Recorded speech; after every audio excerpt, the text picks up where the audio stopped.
Hello and welcome, Sandy Lee here, bringing you the Bushflower Essences.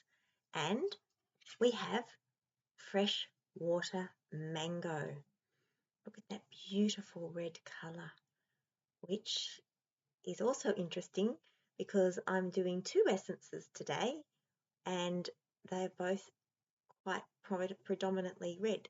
And I chose red as I was guided to wear red today, so very interesting how these things happen, and always trust your guidance. So I'm going to begin by reading from Ian White's book, the Bushflower Healing Book, and I shall read you a little bit about freshwater mangrove, and then I will do a bit of an overview. So with all of his remedies in this beautiful book, he starts off with a verse from various places, various resources. And this says, nothing is either good or bad, but thinking makes it so. And that's reference to Shakespeare. So Ian tells the story of finding this essence, of wading through swampy waters, looking out for crocodiles. So he's very adventurous, and thankfully he is, because the remedies would not be delivered to us if he wasn't. And the healing properties of these essences are profound.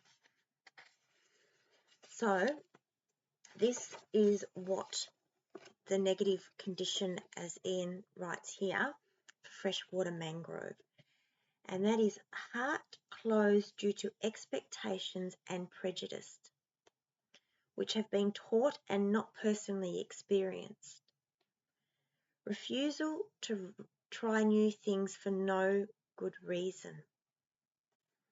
And the positive outcome, openness to new experiences, people, and perceptual shifts. Healthy questioning of traditional standards and beliefs. So I'm trying to keep these videos short and I could speak so much about all of those things, but I'm going to keep it as succinct as possible.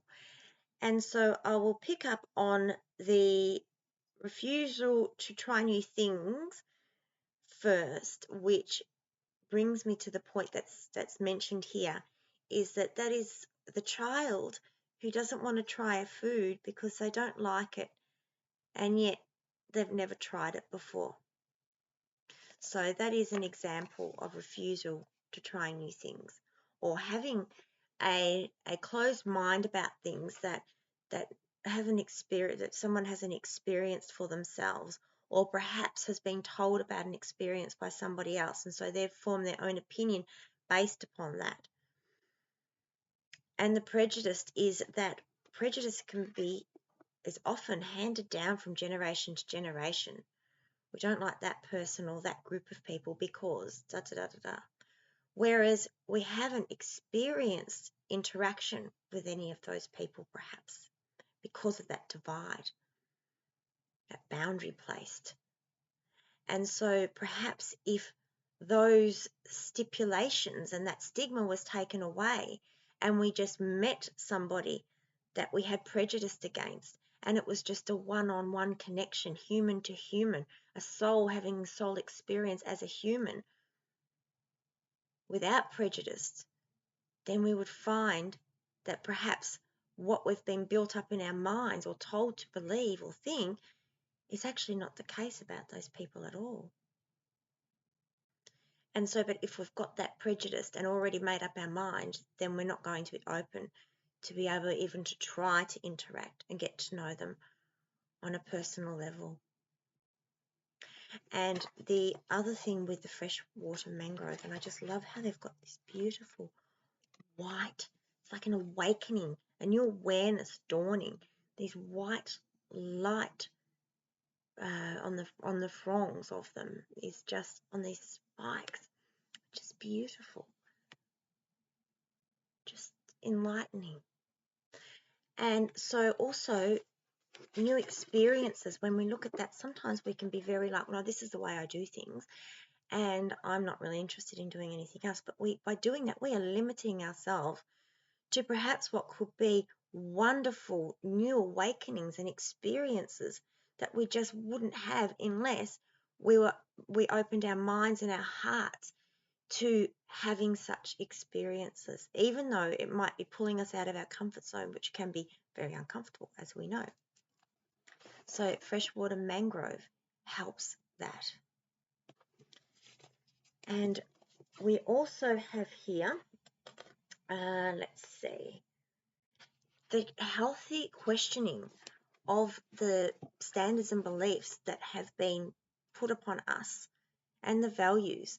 Are they really our own? Or have they come passed down from generation to generation, from generation to generation?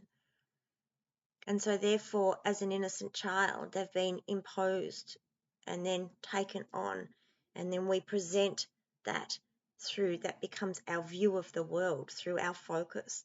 And it's very interesting how what we already think we're going to see, we see. Whereas if we loosen that up a little bit and become open to seeing differently, to new perspectives, then what we view becomes different. So just being open and aware that what we think we know and what we believe can actually be changed and not set. There's nothing set unless we choose to have it set. And it is so liberating and empowering to hold a view and allow ourselves to open ourselves to a different view, and then look back at the view we had and almost be thinking, how did I think that? Was that really a belief of mine? And then if we don't allow ourselves to be open to that, then we can get stuck in dogma and old patterning. And that limits our soul's evolution, our soul's growth and spiritual awakening, why we're here having this moment, this experience as a human in this life. So thank you for being here today, and thank you to Ian White for bringing us freshwater mangroves, even though it would have been easy for him to say, I'm not going to wade through swamp water, waist deep in it, with the potential of coming across a crocodile, to bring it to us. So thank you. May you walk with grace and ease. Much love.